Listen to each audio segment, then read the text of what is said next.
റെഡ്മിയുടെ not series phones നമ്മൾ spec sheet നോക്കുവാണെങ്കിൽ എല്ലാ കാര്യത്തിനകത്തും മികച്ച നിൽക്കുന്ന രീതിയിൽ കാണിക്കുന്ന ഒരു ഫോണാണ്. അതായത് അതിൻ്റെ സ്പെസിഫിക്കേഷൻസ് എപ്പോഴും മികച്ച രീതിയിലായിരിക്കും വന്നേക്കുന്നത് ആ ഒരു പ്രൈസ് പോയിന്റിനകത്ത്. അപ്പോൾ അതിനൊക്കെ തന്നെയാണ് നമുക്ക് റെഡ്മി നോട്ട് 10 Pro Maxനകത്തും കിട്ടുന്നത്. അത് നമ്മൾ റെഡ്മി നോട്ട് 10 Pro Maxന്റെ സ്പെസിഫിക്കേഷൻ മൊത്തത്തിൽ നോക്കുവാണെങ്കിൽ ഇതിനകത്ത് ഡിസ്പ്ലേ എന്ന് പറയുന്നത് തന്നെ 6.67 ഇഞ്ച് ഡിസ്പ്ലേ ആണ്. അതുപോലെ AMOLED പാനലാണ്.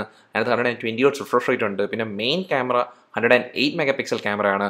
ബാറ്ററി കപ്പാസിറ്റി നോക്കുവാണെങ്കിൽ 5020 mAh ബാറ്ററി. പിന്നെ പ്രൊസസ്സർ നോക്കുവാണെങ്കിൽ സ്നാപ്ഡ്രാഗന്റെ 732G ആണ് വന്നേക്കുന്നത്. അതിനൊക്കെ റാം എന്ന് പറഞ്ഞാൽ 8GB വരെ പോകുന്നുണ്ട്. സ്റ്റോറേജ് 128GB വരെയും കിട്ടുന്നുണ്ട്.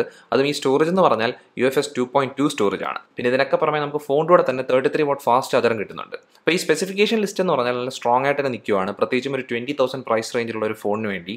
പക്ഷേ ഈ ഫോണിനകത്ത് വേണമെങ്കിൽ നമുക്ക് ഈ ഒരു പ്രൈസ് ബ്രാക്കറ്റിനകത്ത് ഒരു കുഴപ്പം പറയാൻ പറ്റുന്നത് 5G സപ്പോർട്ട് ഇല്ലെന്നുള്ള കാര്യമാണ്. പക്ഷേ എനിക്ക് 5Gയുടെ കാര്യത്തിനകത്ത് പറയാനുള്ളതെന്ന് വെച്ച് കഴിഞ്ഞാൽ ഇനിയൊരു 2 വർഷമെങ്കിലും എടുക്കാൻ സാധ്യതയുണ്ട് 5G ഒരു പ്രോപ്പറായിട്ടുള്ള കാര്യമായി മാറാൻ വേണ്ടി. അപ്പോൾ അതുകൊണ്ട് തന്നെ ഇതിനകത്ത് ഇപ്പോൾ 5G ഇല്ലാത്തതുകൊണ്ട് തന്നെ നമുക്ക് കുഴപ്പമായിട്ട് പറയേണ്ട ആവശ്യമില്ല. കാരണം 5G എന്ന് പറഞ്ഞ കാര്യം വരുന്ന സമയമാകുന്ന നേരത്ത് ഈ ഫോൺ ഔട്ട്ഡേറ്റഡ് ആവാനും സാധ്യതയുണ്ട്. അപ്പോൾ ഇങ്ങനത്തെ രീതി നോക്കാൻ നേരത്ത് തന്നെ 5G ഇല്ലാത്തത് നമുക്ക് വലിയൊരു പ്രശ്നമായിട്ട് പറയേണ്ട ആവശ്യമില്ല ഈ ഫോണിനകത്ത്. അപ്പോൾ അങ്ങനെ വരാൻ നേരത്ത് ഈ ഫോണിൻ്റെ സ്പെസിഫിക്കേഷൻ കണ്ടു കഴിയുമ്പോൾ നിങ്ങൾക്ക് തോന്നുന്ന ഒരു കാര്യം എന്ന് വെച്ച് കഴിഞ്ഞാൽ ഇത് ഏറ്റവും മികച്ച ഫോൺ ആയിരിക്കണം ഈ ഒരു പ്രൈസ് പോയിന്റിനകത്ത്. പക്ഷേ അങ്ങനെയുള്ളൊരു കാര്യം നമുക്ക് എടുത്ത് പറയാൻ പറ്റത്തില്ല. കാരണം എന്ന് വെച്ച് കഴിഞ്ഞാൽ ഈ ഫോണിനകത്ത് ഒരുപാട് കാര്യങ്ങൾ നല്ലോണം വന്നിട്ടുണ്ടെങ്കിൽ പോലും ചെറിയ പോരായ്മകളൊക്കെ ഈ ഫോണുണ്ട്. അപ്പോൾ ആ പോരായ്മകൾ നിങ്ങൾക്കൊരു പ്രശ്നമാണെങ്കിൽ നിങ്ങൾക്ക് വേറെ ഓപ്ഷൻസ് ഈ ബഡ്ജറ്റിനകത്ത് ഉണ്ട്. അല്ലെങ്കിൽ കുറച്ചും കൂടെ ബഡ്ജറ്റ് കൂട്ടി നോക്കുവാണെങ്കിൽ തന്നെ വേറെ ബെറ്റർ ആയിട്ടുള്ള ഓപ്ഷൻ ഉണ്ട്. അതേകണക്കിന് എടുത്തു വരേണ്ട ഒരു കാര്യം എന്ന് വെച്ച് കഴിഞ്ഞാൽ ഈ ഫോണിൻ്റെ കുറച്ചും കൂടെ പ്രൈസ് കുറഞ്ഞൊരു വേരിയൻ്റ് ആണ് റെഡ്മി നോട്ട് 10 Pro എന്ന് പറയുന്നത്. അതിൻ്റെ സ്പെസിഫിക്കേഷൻ എന്ന് പറയുന്നത് ഈ ഫോൺ കണക്ക് തന്നെയാണ്. ആകെക്കൂടുള്ള മാറ്റം എന്ന് പറഞ്ഞാൽ അതിൻ്റെ ബാക്ക് ക്യാമറ 64 മെഗാ പിക്സൽ ക്യാമറയാണ് മെയിൻ ക്യാമറ എന്ന് പറയുന്നത്. ഇവിടെ നമുക്ക് 108 മെഗാ പിക്സൽ ക്യാമറയാണ് വരുന്നത്. അത് നമുക്ക് ആദ്യം തന്നെ ഈ ഫോണിൻ്റെ പ്രൈസിംഗിലേക്ക് ഒന്ന് കയറാം.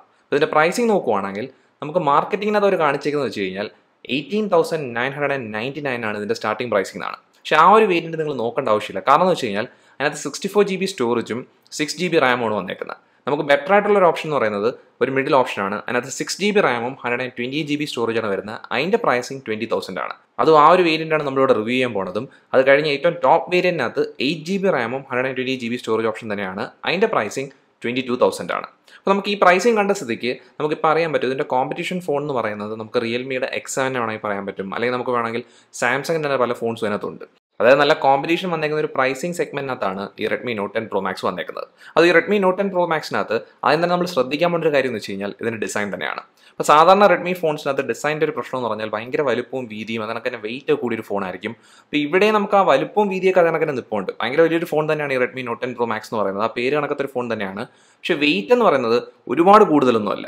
വെയിറ്റ് നല്ലോണം ഉണ്ട്. പക്ഷേ എന്നാലും നമുക്ക് പഴയ വേറെ ഫോൺസൊക്കെ ആയിട്ട് കമ്പയർ ചെയ്യുവാണെങ്കിൽ അത്രയും ഭയങ്കര വെയിറ്റ് കൂടി നിൽക്കുന്ന ഒരു ഫോണല്ല ഈ നോട്ട് 10 Pro Max എന്ന് പറയുന്നത്. ഇതിൻ്റെ വെയിറ്റ് 192 ഗ്രാംസ് വന്നേക്കുന്നത്. അതും വെയിറ്റ് ബാലൻസ് നല്ലോണം തന്നെ ചെയ്തിട്ടുണ്ട്. പിന്നെ ഇതിൻ്റെ ഡിസൈൻ എന്ന് പറഞ്ഞു കഴിഞ്ഞാൽ നമ്മൾ കൈ പിടിക്കാൻ നേരത്ത് അങ്ങനെ ഒരു ബുദ്ധിമുട്ട് വരാത്ത രീതിയിലുള്ള ഒരു ഡിസൈനാണ്. അതിൻ്റെ ഡിസൈൻ കാണുമ്പോൾ തന്നെ മനസ്സിലാവും. ബാക്കിലത്തെ ഗ്ലാസ് കർവ്ഡ് ആയിട്ട് ഇരിക്കുകയാണ്. പിന്നെ സൈഡിലത്തെ ഫ്രെയിം എന്ന് പറഞ്ഞു കഴിഞ്ഞാൽ പ്ലാസ്റ്റിക് ഫ്രെയിമാണ്. പക്ഷേ നല്ലോണം തന്നെ ചെയ്തേക്കുന്ന ഒരു ഫ്രെയിം തന്നെയാണ്. അത് ബാക്കിലത്തെ ഗ്ലാസ് ആണെന്ന് ഞാൻ പറഞ്ഞായിരുന്നു. അതങ്ങനെ ഫ്രണ്ടിൽ വന്നേക്കുന്ന ഗൊറില്ല ഗ്ലാസ് 5 ആണ്. അത് ഈ ബാക്ക് ഗ്ലാസും ഫ്രണ്ട് ഗ്ലാസും കൂടെ ഈ പ്ലാസ്റ്റിക് ഫ്രെയിമിനകത്തൊരു ഗ്യാപ്പ് ഇല്ലാതെയാണ് യോജിക്കുന്നത്. അപ്പോൾ അതുകൊണ്ട് തന്നെ നമുക്ക് അങ്ങനത്തെ ഒരു പ്രശ്നം ഇവിടെ ഇല്ലായിരുന്നു. അതങ്ങനെ ഫോൺ വളയുന്നൊരു കാര്യം കണ്ടില്ലായിരുന്നു. എന്നാലും ചില ബെൻടെസ്റ്റ് വീഡിയോനകത്തൊക്കെ ഫോൺ ഒടിഞ്ഞു പോകുന്ന ഒരു കാര്യം കാണിക്കുന്നുണ്ട്. അത് ചിലപ്പോൾ നമുക്ക് ഭയങ്കര റഫ് യൂസ് ആണെങ്കിൽ മാത്രമേ വരാൻ സാധ്യതയുള്ളൂ. അതായത് നമുക്ക് നോർമൽ യൂസിൽ അങ്ങനത്തെ പ്രശ്നങ്ങളൊന്നും വരത്തില്ല. പിന്നെ ബട്ടൻ്റെ ക്വാളിറ്റി എടുക്കുകയാണെങ്കിൽ പോലും ബട്ടൺസിന് നല്ല ക്വാളിറ്റി ഉണ്ട്. അതായത് നല്ല ഫീഡ്ബാക്ക് കിട്ടുന്നുണ്ട്.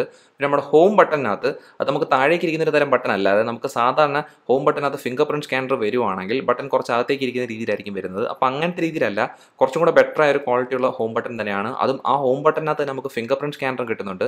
അത് ഈ സ്കാനറിൻ്റെ അക്യുറസിയും സ്പീഡും നല്ലോണം തന്നെ ചെയ്തിട്ടുണ്ട്. അത് നമുക്ക് ഈ ഡിസൈനകത്ത് എനിക്ക് ഒരു കുഴപ്പവും പറയാനില്ല. അത് മാത്രമല്ല കാണാൻ തന്നെ നല്ല അട്രാക്റ്റീവ് ആയിട്ട് നിൽക്കുന്ന ഡിസൈനാണ്. പ്രത്യേകിച്ച് ഇതിൻ്റെ ക്യാമറ ഡിസൈൻ നോക്കാൻ നേരത്ത് നല്ല ഹൈലൈറ്റ് ഉള്ളൊരു ക്യാമറ ഡിസൈൻ തന്നെയാണ്. നമുക്കൊരു പ്രത്യേക ഒരു പ്രീമിയം ലുക്ക് കിട്ടുന്ന ഒരു ഡിസൈൻ തന്നെയാണ്. നിങ്ങളിവിടെ ഈ ഡിസൈനകത്തൊരു കാര്യം ശ്രദ്ധിച്ച് കാണും. ഈ ബാക്ക് ഗ്ലാസ്സിന് ഒരു മാറ്റ് ടെക്സ്ചറാണ് വന്നേക്കുന്നത്. അത് നമ്മുടെ ഫോണിൻ്റെ കളർ അനുസരിച്ചാണ്.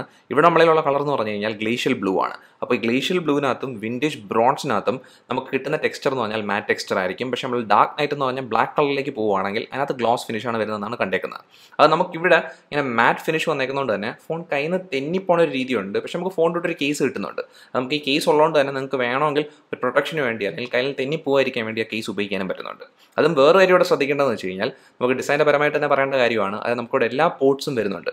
ഹെഡ്ഫോൺ ജാക്ക് കിട്ടുന്നുണ്ട്. അതിനൊക്കെ നമുക്ക് IR ബ്ലാസ്റ്റർ വരുന്നുണ്ട്. അതിൻ്റെ കൂടെ തന്നെ നമുക്ക് താഴെയാണ് നമ്മുടെ USB-C ചാർജിങ് പോർട്ടും വരുന്നത്. നമ്മൾ ഹെഡ്ഫോൺ ജാക്ക് മുകളിലാണ് നിൽക്കുന്നത്. അത് ഹെഡ്ഫോൺ ജാക്കിൻ്റെ സൈഡിലായിട്ട് നിങ്ങൾക്ക് ഒരു ഗ്രില്ല് കാണാൻ പറ്റും. അപ്പോൾ അതൊരു സ്പീക്കർ ഗ്രില്ല് കണക്കാണ്. അതായത് നമുക്ക് ഇവിടെ ഡ്യുവൽ സ്പീക്കേഴ്സാണ് ഈ ഫോണിനകത്ത് വന്നേക്കുന്നത്. അത് ഈ ഡ്യുവൽ സ്പീക്കേഴ്സിൻ്റെ കാര്യം പറയുമ്പം ഈ താഴെ കാണുന്ന ഗ്രില്ലും പിന്നെ ഈ മേളത്തെ ഗ്രില്ലും അതേപോലെ ഇയർ പീസിൽ നിന്നും നമുക്ക് സ്പീക്കറിൻ്റെ സൗണ്ട് ഔട്ട്പുട്ട് കിട്ടുന്നുണ്ട്.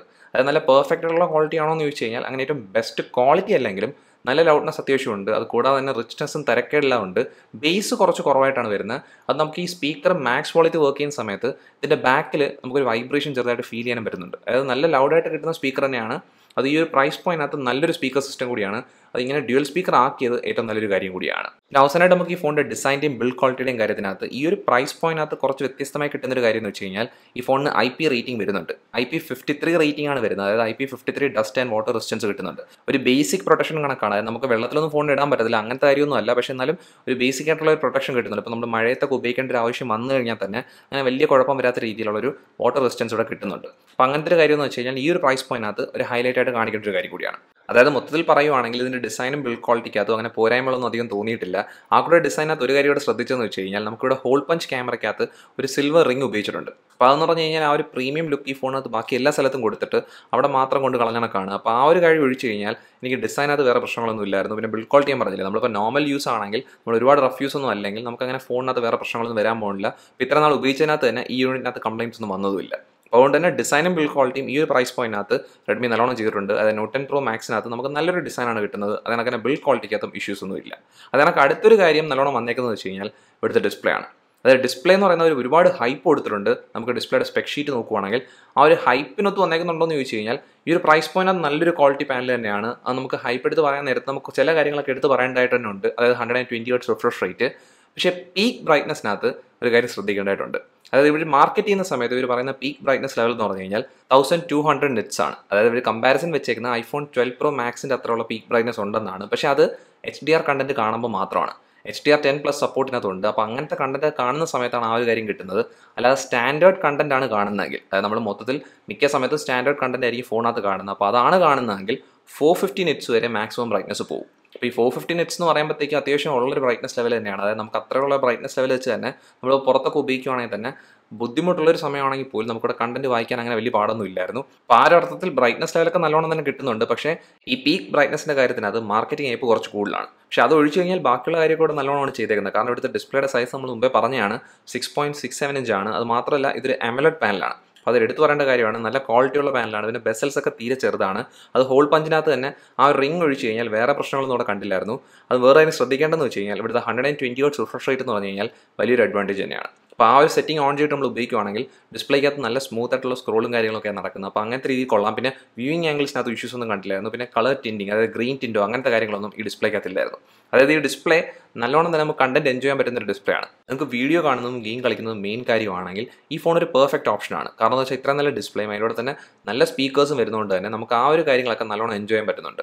അതും ഗെയിം കളിക്കുന്ന കാര്യത്തിനകത്ത് നമുക്ക് ഡിസ്പ്ലേയും സ്പീക്കേഴ്സും മാത്രം പോരാ, അതിനൊരു പെർഫോമൻസ് നല്ലോണം തന്നെ കിട്ടണം. അത് ഇവിടെ വന്നേക്കുന്ന പ്രൊസസ്സർ എന്ന് പറയുന്നത് അത്യാവശ്യം നല്ലൊരെണ്ണമാണ്. അതായത് നമുക്ക് ഏറ്റവും ഹൈ എൻഡ് പ്രൊസസ്സറൊന്നും അല്ല, ഫ്ലാഗ്ഷിപ്പ് ലെവലൊന്നും അല്ല.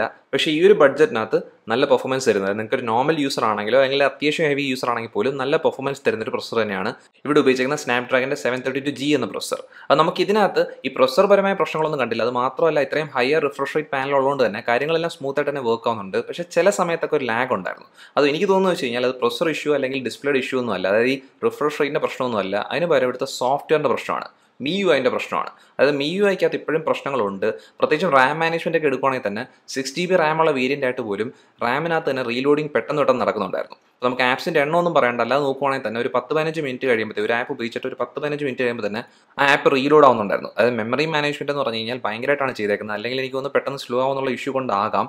അത് ഈ സ്കിന്നിനകത്ത് തന്നെ വേറെ കാര്യം ശ്രദ്ധിക്കാൻ പറ്റുന്നത് വെച്ച് കഴിഞ്ഞാൽ എനിക്ക് മൊത്തത്തിൽ അങ്ങനെ അത്ര ഇഷ്ടമുള്ളൊരു കാര്യമല്ല. ഞാൻ കുറച്ചുകൂടെ പ്രിഫർ ചെയ്യുന്ന സ്റ്റോക്ക് ആൻഡ്രോയിഡ് കൂടിയാണ്. അത് മാത്രമല്ല ആഡ് എന്ന് പറഞ്ഞ കാര്യം ഇടയ്ക്കിടയ്ക്ക് വരുന്നുണ്ടായിരുന്നു. അപ്പോൾ ഈ പരസ്യങ്ങൾ ഇടയ്ക്കിടയ്ക്ക് വരുന്നത്, പ്രത്യേകിച്ച് ഒരു 20,000 പ്രൈസ് കൊടുത്തൊരു ഫോൺ വാങ്ങിക്കുമ്പോഴത്തേക്കും നമുക്ക് ലോക്ക് സ്ക്രീനിലൊക്കെ പരസ്യം കാണാമെന്ന് പറഞ്ഞാൽ മോശമുള്ളൊരു കാര്യമാണ്. അപ്പോൾ അങ്ങനത്തെ ഒരു പ്രശ്നം കൂടെ ഈ സ്കിന്നിനകത്തുണ്ടായിരുന്നു. പിന്നെ അപ്ഡേറ്റ്സിനകത്ത് തന്നെ ഒരു കാര്യം ശ്രദ്ധിക്കണം.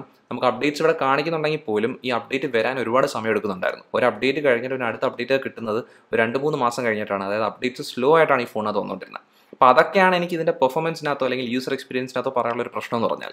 അല്ലാതെ നമ്മൾ നോക്കുവാണെങ്കിൽ ഇപ്പോൾ നമ്മൾ നോർമൽ ടാസ്ക് ഒക്കെ ചെയ്യുമ്പോൾ എല്ലാം ഫാസ്റ്റായിട്ട് തന്നെ വർക്ക് ആവുന്നുള്ളൂ. പിന്നെ ഗെയിംസ് കളിക്കുന്ന സമയത്ത് തന്നെ അതിനകത്ത് അങ്ങനെ ഫ്രെയിം ഡ്രോപ്സ് ഒന്നും അധികം ഇല്ലായിരുന്നു. അതൊക്കെ ഈ പ്രൊസസ്സറിൻ്റെ കാര്യമാണ്. അത് നമുക്കൊരു ഗെയിം ഓപ്പൺ ആയി കഴിഞ്ഞ് കഴിഞ്ഞാൽ പിന്നെ ഗെയിം പ്രോപ്പറായിട്ട് റൺ ആയിക്കോളും. അതിനകത്ത് ഇഷ്യൂസ് ഒന്നും അധികം കണ്ടില്ലായിരുന്നു. അതും ഗ്രാഫിക് ഹെവിയായ ഗെയിം ആണെങ്കിൽ പോലും ഫോൺ ചൂടാവുന്ന കാര്യം ഭയങ്കര കൂടുതലൊന്നുമല്ല. നോർമൽ ഹീറ്റിംഗ് ഉണ്ട്, പക്ഷേ അതെന്ന് പറഞ്ഞാൽ നമുക്ക് ഗെയിം പ്ലേ ഒന്നും എഫക്റ്റ് ചെയ്യുന്ന കാര്യമല്ല. പക്ഷേ ഇവിടുത്തെ സോഫ്റ്റ്വെയർ പരമായ കുറച്ച് പ്രശ്നങ്ങളുള്ളതുകൊണ്ട് എനിക്കതൊരു പോരായ്മയായിട്ട് തോന്നിയിട്ടുണ്ട്. പിന്നെ അത് മാത്രമല്ല ഒരു 6 മാസം കഴിയുമ്പം അല്ലെങ്കിൽ ഒരു വർഷം കഴിയാൻ നേരത്ത് സോഫ്റ്റ്വെയർ സപ്പോർട്ട് എങ്ങനെയായിരിക്കും, കാരണം അങ്ങനെ ആ ഒരു സമയം കഴിയാൻ നേരത്ത് ഫോൺ ഇനി കൂടുതൽ സ്ലോ ആവുമോ. അപ്പോൾ അതൊക്കെ റെഡ്മി ഇനി ചെയ്യേണ്ട കാര്യങ്ങളാണ്. അതായത് നല്ലോണം സപ്പോർട്ട് ചെയ്യുവാണെങ്കിൽ സോഫ്റ്റ്വെയർ ബഗ്ഗൊക്കെ മാറ്റുവാണെങ്കിൽ ബെറ്റർ ആയിട്ട് തന്നെ നിൽക്കും. അതും ഇവിടെ ശ്രദ്ധിക്കേണ്ട ഒരു കാര്യം എന്ന് വെച്ച് കഴിഞ്ഞാൽ 5G സപ്പോർട്ട് ഇല്ലാത്തതുകൊണ്ട് തന്നെ ഇവിടെ പെർഫോമൻസിനകത്ത് വേറെ ഇഷ്യൂസ് ഒന്നും വന്നുകൂടാ. അപ്പോൾ ഇപ്പോൾ നമുക്ക് പെർഫോമൻസിനകത്ത് നോർമൽ ടാസ്ക് ചെയ്യുമ്പോഴോ അല്ലെങ്കിൽ അത്യാവശ്യം ഹെവി ടാസ്ക് ചെയ്യുമ്പോഴൊക്കെ പ്രശ്നങ്ങളൊന്നുമില്ല. പിന്നെ നോർമൽ യൂസർ ആണെങ്കിൽ നിങ്ങൾക്ക് ഇൻസ്റ്റാഗ്രാമും കാര്യങ്ങളൊക്കെ മാത്രം ബ്രൗസ് ചെയ്യുന്ന യൂസർ ആണെങ്കിൽ, സോഷ്യൽ മീഡിയ മാത്രം ചെയ്യുന്ന ഒരു യൂസർ ആണെങ്കിൽ നിങ്ങൾക്ക് അതിനകത്ത് ഒട്ടും പ്രശ്നങ്ങൾ കാണത്തില്ല. പക്ഷേ ഇവിടുത്തെ സ്കിന്നിൻ്റെ കാര്യത്തിനകത്ത് റെഡ്മി കുറച്ചും കൂടെ ബെറ്റർ ആക്കിയിരുന്നെങ്കിൽ, പ്രത്യേകിച്ച് ആഡൊക്കെ എടുത്ത് കളഞ്ഞിരുന്നെങ്കിൽ കുറച്ചും കൂടെ നല്ല രീതിയിൽ തന്നെ ഇത് വന്നിരുന്നേ. അതുകൊണ്ട് തന്നെ ഇതിൻ്റെ പെർഫോമൻസ് ഫാക്ടർ വലിയ ഹൈപ്പ് കൊടുക്കേണ്ട ഒരു കാര്യമല്ല. പക്ഷേ റെഡ്മി ഫോണിനകത്ത് ഈ പ്രൊസസ്സർ അല്ല ഭയങ്കര ഹൈപ്പ് കൊടുത്ത് പറയുന്നൊരു കാര്യം. അതിന് പകരം ഇവിടുത്തെ മെയിൻ ക്യാമറയാണ്. ബാക്കിലത്തെ മെയിൻ ക്യാമറ ഒരു 108 മെഗാ പിക്സൽ ക്യാമറ എന്ന് പറയുന്നതാണ് ഏറ്റവും ഭയങ്കര ഹൈപ്പ് കൊടുക്കുന്നത്. അതൊരു സാംസങ്ങിൻ്റെ സെൻസറാണ്. സാംസങ് HM2 എന്ന് പറഞ്ഞ സെൻസറാണ് ഇവിടെ വന്നേക്കുന്നത്. അതിൻ്റെ ആപ്പച്ചർ f1.9 ആണ്. അത് മാത്രമല്ല പിന്നെ അതിൻ്റെ കൂടെ തന്നെ നമുക്ക് വേറെ 3 ക്യാമറ കിട്ടുന്നുണ്ട്. അതിനകത്ത് അടുത്ത ക്യാമറ എന്ന് വെച്ച് കഴിഞ്ഞാൽ ഒരു 8 mega pixel ultra wide angle ക്യാമറയാണ്. അതിൻ്റെ ഫീൽഡ് ഓഫ് വ്യൂ 118 ഡിഗ്രിയാണ്. പിന്നെ നമുക്കൊരു 5 mega pixel super macro camera കിട്ടുന്നുണ്ട്. പിന്നെ അവസാനമുള്ള ക്യാമറ ഒരു 2 മെഗാ പിക്സൽ ഡെപ്ത് സെൻസറാണ്. അതുകൊണ്ട് ഈ മെയിൻ ക്യാമറ എടുക്കുന്ന ഫോട്ടോസിൻ്റെ കാര്യം നോക്കാൻ നേരത്ത് അത്യാവശ്യം നല്ല ഫോട്ടോസാണ്. ഏറ്റവും ബെസ്റ്റ് ഒന്നും പറയാൻ പറ്റത്തില്ല ഈ ഒരു ബഡ്ജറ്റിനകത്ത്. അതായത് നമുക്ക് ഈ ഫോട്ടോസിനകത്ത് സാച്ചുറേഷനും കാര്യങ്ങളൊക്കെ പെർഫെക്റ്റ് ആണ്, ഡൈനാമിക് റേഞ്ച് കൊള്ളാം, പിന്നെ ഷാർപ്നെസ് ഒക്കെ നല്ലോണം തന്നെ നിൽപ്പുണ്ട്. പക്ഷേ പല സെറ്റിങ്ങിനകത്ത് പല രീതിയിലാണ് വരുന്നത്. അപ്പോൾ നമുക്ക് ലൈറ്റ് നല്ലോണം കിട്ടുന്നൊരു സമയത്ത് നമ്മൾ പല സീനിൽ എടുക്കാൻ നേരത്ത് തന്നെ ആ ഒരു കളർ ചേഞ്ച് അതിനകത്ത് അറിയാൻ പറ്റുന്നുണ്ടായിരുന്നു. അത് മാത്രമല്ല ചില ഷോട്ട്സിനകത്ത് കുറച്ച് ഇരുട്ട് കൂടുതലാണ്, പക്ഷേ മറ്റ് ചിലതിനകത്ത് നല്ലോണം തന്നെയാണ് ആ സെറ്റിംഗ് കിട്ടിയേക്കുന്നത്. അപ്പോൾ അതുകൊണ്ട് തന്നെ ഈ ബാക്ക് ക്യാമറ എന്ന് പറയുന്നത് എനിക്ക് ഇഷ്ടപ്പെട്ടിട്ടുണ്ട്. പക്ഷേ എപ്പോഴും നമുക്ക് നല്ല രീതിയിൽ ഷോട്ട്സ് എടുക്കുമെന്ന് പറയാൻ പറ്റത്തില്ല. അതിനൊക്കെ നമ്മൾ ലൈറ്റ് കുറഞ്ഞ സമയത്ത് നൈറ്റ് മോഡ് ഓപ്ഷൻ ഓൺ ചെയ്തിട്ട് എടുക്കുവാണെങ്കിൽ നമുക്ക് വലിയ കുഴപ്പമില്ലാത്ത ഫോട്ടോസാണ് വരുന്നത്. എന്നാൽ നമുക്ക് അതിനകത്ത് ഗ്രെയിൻസ് കുറച്ച് കൂടുതലാണ്, കുറച്ചും കൂടെ ഒരു ഷാർപ്നെസ് കുറഞ്ഞ രീതിയിലേക്ക് മാറും ഫോട്ടോസ്. എന്നാലും കുഴപ്പമില്ലാതെ ഉപയോഗിക്കാൻ പറ്റുന്ന ഫോട്ടോസ് തന്നെയാണ് നൈറ്റ് മോഡ് ഇട്ട് എടുക്കാൻ നേരത്ത് കിട്ടുന്നത് പറയുന്നത്. പക്ഷെ നമുക്ക് ഒരുപാട് ലൈറ്റ് കുറഞ്ഞ സമയത്ത് ഫോട്ടോസ് ഒട്ടും ഉപയോഗിക്കാൻ പറ്റുന്ന രീതിയിലേക്ക് മാറിപ്പോവും. അപ്പോൾ അതൊക്കെ ശ്രദ്ധിക്കേണ്ട കാര്യം തന്നെയാണ്. പിന്നെ ഇവിടെ മെയിൻ ക്യാമറ കഴിഞ്ഞ് പിന്നെ അടുത്ത ക്യാമറ എന്ന് പറയുന്നത് 8 mega pixel ultra wide angle ക്യാമറയാണ്. അത് ആ ക്യാമറയ്ക്കുള്ള പ്രശ്നം വെച്ച് കഴിഞ്ഞാൽ ഈ മെയിൻ ക്യാമറയിൽ നിന്ന് നല്ല മാറ്റമുണ്ട് അതിൻ്റെ കളർ സയൻസിനകത്ത്. അത് നമ്മൾ കളേഴ്സ് നോക്കുകയാണെങ്കിൽ നല്ല വ്യത്യാസം കാണുന്നുണ്ടായിരുന്നു. പിന്നെ അത് മാത്രമല്ല നല്ല ലൈറ്റ് ഉണ്ടെങ്കിൽ മാത്രമേ ഈ ക്യാമറ ഉപയോഗിക്കാൻ പറ്റൂ. അതുകൊണ്ട് തന്നെ എനിക്ക് ഈ ക്യാമറ അധികം ഇഷ്ടപ്പെട്ടിട്ടില്ല. അതിനുവരെ എനിക്ക് കൂടുതൽ ഇഷ്ടപ്പെട്ട ക്യാമറ എന്ന് പറയുന്നത് ഇവിടുത്തെ 5 മെഗാ പിക്സൽ സൂപ്പർ മാക്രോ ക്യാമറയാണ്. അത് നല്ലോണമാണ് ഫോട്ടോസ് എടുക്കുന്നത്. മാക്രോ ഷോട്ട്സ് എടുക്കാൻ നിങ്ങൾക്ക് താല്പര്യം ഉണ്ടെങ്കിൽ പെർഫെക്റ്റ് ആയിട്ടുള്ള മാക്രോ ഷോട്ട്സാണ് ഈ ക്യാമറ എടുക്കുന്നത്. അത് ഇതിനകത്തൊരു കാര്യം ശ്രദ്ധിക്കേണ്ടതെന്ന് വെച്ച് കഴിഞ്ഞാൽ ഇവിടെ നമ്മൾ എത്ര ഡിസ്റ്റൻസ് വെച്ച് എടുക്കണം എന്നുള്ള വാർണിംഗ് ഒന്നും അധികം കാണിക്കത്തില്ല. എന്നാൽ പോലും നല്ല രീതിയിൽ തന്നെ മാക്രോ ഷോട്ട്സ് എടുക്കും. നല്ല ഷാർപ്പായിട്ടാണ് മാക്രോ ഷോട്ട്സ് എടുക്കുന്നത്. അപ്പോൾ അതുകൊണ്ട് എനിക്ക് ആ ഷോട്ട്സ് ഇഷ്ടപ്പെട്ടിട്ടുണ്ട്. പക്ഷേ ഞാൻ ഇവിടുത്തെ ഡെപ്ത് ക്യാമറ ഉപയോഗിച്ചിട്ടില്ല. അതെനിക്ക് ഇഷ്ടമുള്ളൊരു ക്യാമറ അല്ല, അതുകൊണ്ടാണ് ഞാൻ ഉപയോഗിക്കാറുള്ളത്. കാരണം 2 മെഗാ പിക്സൽ എന്ന് പറയുന്നത് ഒരു മാർക്കറ്റിംഗ് ആയിപ്പ് മാത്രമാണ്. പിന്നെ നമ്മൾ വീഡിയോയുടെ കാര്യത്തിലേക്ക് വരുവാണെങ്കിൽ ഇവിടുത്തെ വീഡിയോ റെക്കോർഡിംഗ് ഈ ഒരു ബഡ്ജറ്റിന് നല്ല മോശമായിരുന്നു. അത് നമുക്കിവിടെ 4K വീഡിയോ റെക്കോർഡിംഗ് പറ്റുന്നുണ്ട്. 4K 30 FPS നമുക്ക് റെക്കോർഡ് ചെയ്യാനുള്ള ഓപ്ഷനൊക്കെ ഉണ്ട്. അത് 1080p 60 FPS റെക്കോർഡ് ചെയ്യാനുള്ള ഓപ്ഷൻ ഉണ്ട്. എന്നാൽ പോലും ആ ഒരു സെറ്റിംഗിലേക്ക് ഇട്ട് എടുക്കുവാണെങ്കിൽ സ്റ്റെബിലൈസേഷൻ നല്ല മോശമായിരുന്നു. സ്റ്റെബിലൈസേഷൻ തിരക്കേണ്ട വരണമെങ്കിൽ 1080p 30 പോകണം. അപ്പോൾ അങ്ങനത്തെ ഒരു സെറ്റിംഗ് എനിക്ക് അത്ര ഇഷ്ടമല്ല. അപ്പോൾ 1080p 60 എടുക്കാൻ നേരത്ത് സ്റ്റെബിലൈസേഷൻ മോശമായിരുന്നു. ഫോക്കസിങ്ങിനകത്ത് തന്നെ ചെറിയ സമയം എടുക്കുന്നുണ്ടായിരുന്നു. അതും കളേഴ്സ് നല്ലോണം തന്നെ വരുന്നുണ്ടെങ്കിൽ പോലും അങ്ങനത്തെ ഒരു ഇഷ്യൂ ഉള്ളതുകൊണ്ട് തന്നെ എനിക്ക് വീഡിയോ റെക്കോർഡിങ്ങിനായിട്ട് ഈ ക്യാമറ എന്ന് പറയുന്നത് മെയിനായിട്ട് റെക്കമെൻഡ് ചെയ്യാൻ പറ്റുന്ന ഒരു ക്യാമറ അല്ല. പക്ഷെ നമ്മൾ ഫോട്ടോ എടുക്കുന്ന സമയത്ത് ഈ മെയിൻ ക്യാമറ കൊള്ളാം. നിങ്ങൾക്ക് ഈ ഒരു ബഡ്ജറ്റിനകത്ത് അത്യാവശ്യം നല്ലോണമുള്ള ഫോട്ടോസ് എടുക്കുന്ന ഒരു ക്യാമറ തന്നെയാണ് ഇവിടുത്തെ മെയിൻ ക്യാമറയും. പിന്നെ ഇവിടുത്തെ സൂപ്പർ മാക്രോ ക്യാമറ ഏറ്റവും നല്ലൊരു ഓപ്ഷൻ കൂടിയാണ്. നമ്മൾ ഫ്രണ്ട് ക്യാമറയിലേക്ക് പോകുകയാണെങ്കിൽ ഫ്രണ്ടിൽ വന്നേക്കുന്ന ഈ ഹോൾ പഞ്ച് ക്യാമറ എന്ന് പറയുന്നത് ഒരു 16 മെഗാ പിക്സൽ ക്യാമറയാണ്. ഇതിൻ്റെ ആപ്പച്ചർ f2.45 ആണ്. അത് ഈ ക്യാമറ വെച്ചെടുക്കുന്ന സെൽഫീസ് നോക്കുവാണെങ്കിൽ വലിയ ഗുണമില്ലാത്ത സെൽഫീസ് ആയിട്ടാണ് എനിക്ക് തോന്നിയിരിക്കുന്നത്. കാരണം വെച്ചാൽ പ്രോസസ്സിംഗ് ഒരുപാട് കൂടുതലാണ്. സ്കിൻ ടോണൊക്കെ മൊത്തത്തിലങ്ങ് മാറുവാണ്. അത് നമ്മൾ ലൈറ്റ് കുറഞ്ഞ സിറ്റുവേഷനിൽ എടുക്കുവാണെങ്കിൽ ഭയങ്കര പ്രോസസ്സിംഗ് കൂടുതലാണ്. ഫോട്ടോസിനകത്തൊരു ഡാർക്ക് എഫക്റ്റ് കാണുന്നുണ്ടായിരുന്നു. ലൈറ്റ് കൂടിയ സമയത്തിലേക്ക് പോകാൻ നേരത്തെ തന്നെ സ്കിൻ ടോണിനകത്തൊരു സ്മൂതനിങ് എഫക്റ്റ് കാണാൻ പറ്റുന്നുണ്ടായിരുന്നു. അതായത് എനിക്ക് സെൽഫീസ് അധികം ഇഷ്ടപ്പെട്ടിട്ടില്ല. പിന്നെ ഫ്രണ്ട് ക്യാമറ വെച്ചെടുക്കുന്ന വീഡിയോ റെക്കോർഡിങ്ങിൻ്റെ കാര്യം പറയുകയാണെങ്കിൽ 1080p 30 FPS വരെ വീഡിയോ റെക്കോർഡിംഗ് സപ്പോർട്ട് ഉണ്ട്. അത് ഇവിടുത്തെ ഫ്രണ്ട് ക്യാമറയുടെ വീഡിയോസ് വലിയ കുഴപ്പമില്ല സെൽഫീസ് വെച്ച് നോക്കാൻ നേരത്ത്. ആ ഒരു സ്മൂതനിങ് എഫക്റ്റ് ഉണ്ടെങ്കിൽ പോലും സ്റ്റെബിലൈസേഷൻ വലിയ തിരക്കില്ലാതെ വരുന്നതുകൊണ്ട് തന്നെ എനിക്കങ്ങനെ ഫ്രണ്ട് ക്യാമറയുടെ വീഡിയോസ് ഈ ഫോട്ടോസിനെക്കാട്ടിയും കുറച്ചുകൂടി ഇഷ്ടപ്പെട്ടിട്ടുണ്ട്. ഇപ്പോൾ ഇവിടുത്തെ ക്യാമറ സിറ്റുവേഷൻ എന്ന് പറയുന്നത് ഇവിടുത്തെ ഈ ഹൈപ്പിനുള്ളതുണ്ടോ എന്ന് ചോദിച്ചു കഴിഞ്ഞാൽ അങ്ങനെയൊന്നുമില്ല. പക്ഷേ ബാക്ക് ക്യാമറ എന്ന് പറയുന്നത് ഈ 108 മെഗാ പിക്സൽ ക്യാമറ നല്ലൊരെണ്ണം തന്നെയാണ്.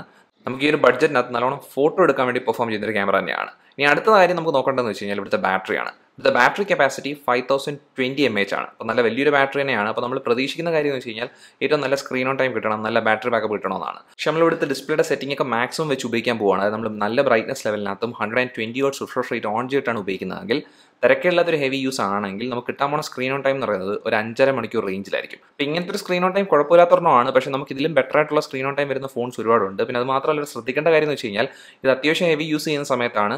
ഒരു നോർമൽ യൂസ് ഒക്കെ ആണെങ്കിൽ ഒരു 1.5 ദിവസമൊക്കെ ബാറ്ററി ബാക്കപ്പ് കിട്ടും. അത് നല്ല ഹെവി യൂസ് ആണെങ്കിൽ നമുക്കൊരു ദിവസത്തേക്ക് ബാറ്ററി ബാക്കപ്പ് കിട്ടുകയും ചെയ്യുന്നുണ്ട്. അത് മാത്രമല്ല ഇവിടെ കിട്ടുന്ന ചാർജർ 33 watt ചാർജറാണ്. നിങ്ങൾ അത് വെച്ചാണ് ചാർജ് ചെയ്യുന്നതെങ്കിൽ ഒരു മണിക്കൂറും 18 മിനിറ്റും കൊണ്ട് 0 to 100% ബാറ്ററി ചാർജ് ആയി കിട്ടുന്നുണ്ടായിരുന്നു. അപ്പോൾ അത് എടുത്ത് പറയേണ്ട ഒരു കാര്യം തന്നെയാണ്. അപ്പോൾ ഫാസ്റ്റ് ആയിട്ടുള്ള ചാർജിങ് സപ്പോർട്ട് ഈ ഫോണിനകത്തുണ്ട്. പക്ഷേ ഇവിടെ വയർലെസ് ചാർജിങ് സപ്പോർട്ട് കിട്ടുന്നുണ്ടോ എന്ന് നിങ്ങൾക്ക് സംശയം ഉണ്ടെങ്കിൽ അങ്ങനത്തെ സപ്പോർട്ടൊന്നും വരുന്നില്ല. അപ്പോൾ അത് പ്രതീക്ഷിക്കേണ്ട ഒരു കാര്യമല്ല. പിന്നെ അതേപോലെ ഇവിടുത്തെ ബ്ലൂടൂത്ത് വേർഷൻ നോക്കുവാണെങ്കിൽ അത് 5.1 ആണ്. വൈഫൈ വേർഷൻ നോക്കുവാണെങ്കിൽ ഡ്യുവൽ ബാൻഡ് വൈഫൈ ആണ് കിട്ടുന്നത്. പക്ഷേ നമുക്കിവിടെ NFC സപ്പോർട്ട് കിട്ടുന്നില്ല. എന്നാലും നമുക്കിവിടെ ബാക്കിയുള്ള സെൻസേഴ്സിനകത്തൊന്നും ഇവിടെ കുഴപ്പങ്ങളൊന്നും ഇല്ല എന്നാലും. അതുപോലെ തന്നെ ഇവിടുത്തെ ഇയർപീസ് നല്ലൊരെണ്ണം ആയതുകൊണ്ട് തന്നെ നമുക്ക് കോൾ ചെയ്യുന്ന സമയത്ത് നല്ലൊരു എക്സ്പീരിയൻസ് കിട്ടുന്നുണ്ട്. പിന്നെ അതിൻ്റെ കൂടെ തന്നെ നമുക്ക് ഇവിടുത്തെ വൈബ്രേഷൻ സിസ്റ്റത്തിൻ്റെ കാര്യം എടുത്ത് പറയേണ്ടതാണ്. ഈ ഒരു പ്രൈസ് ബ്രാക്കറ്റിനകത്ത് നല്ലൊരു വൈബ്രേഷൻ സിസ്റ്റമാണ് ഇതിനകത്ത് ഉപയോഗിച്ചേക്കുന്നത്. ഇതൊക്കെയാണ് Redmi Note 10 Pro Maxൻ്റെ മൊത്തത്തിലുള്ള കാര്യങ്ങൾ എന്ന് പറയുന്നത്. അതെല്ലാം കണ്ടു കഴിയാൻ നേരത്ത് ഈ ഫോൺ നല്ലൊരു ഓപ്ഷൻ തന്നെയാണ്. അതായത് നമുക്കിവിടെ സ്പെസിഫിക്കേഷനകത്ത് കുറേ ഹൈപ്പ് കൊടുത്തിട്ടുണ്ടെങ്കിൽ ആ കാര്യങ്ങൾ കുറേയൊക്കെ നല്ലോണം തന്നെ വന്നിട്ടുണ്ട്. പക്ഷേ ഇവിടെ ചില പോരായ്മകളിനകത്ത് ഒന്നെന്ന് പറയുന്നത് ഇവിടുത്തെ സോഫ്റ്റ്വെയർ ആണ്. അപ്പോൾ സോഫ്റ്റ്വെയർ കാര്യത്തിനകത്ത് കുറച്ചും കൂടെ റെഡ്മി നല്ലോണം ചെയ്യുവാണെങ്കിൽ ഈ ഫോണിനകത്ത് ആ ഒരു പ്രശ്നം മാറിക്കിട്ടും. പിന്നെ ഇവിടെ ക്യാമറയുടെ കാര്യത്തിനകത്ത് ഈ ഒരു ഹൈപ്പ് കണ്ട് നിങ്ങൾ ഭയങ്കര ക്യാമറ പെർഫോമൻസ് പ്രതീക്ഷിക്കുന്നുണ്ടെങ്കിൽ അങ്ങനത്തെ ഒരു കാര്യം കിട്ടാൻ പോകുന്നില്ല. അപ്പോൾ അതുകൊണ്ട് തന്നെ ഇവിടെ ഒരു ചെറിയ പ്രശ്നം എന്ന് പറഞ്ഞു കഴിഞ്ഞാൽ ഈ Redmi Note 10 Pro Maxും അതുപോലെ തന്നെ Redmi Note 10 Proയും കൂടെ കമ്പയർ ചെയ്യുവാണെങ്കിൽ രണ്ട് ഫോണിൻ്റെ സ്പെസിഫിക്കേഷൻസ് ഏതാണ്ട് ഒരേ കണക്ക് തന്നെയാണ്. അവിടെ ഉള്ളൊരു വ്യത്യാസം എന്ന് പറഞ്ഞാൽ മെയിൻ ക്യാമറയ്ക്കകത്താണ്.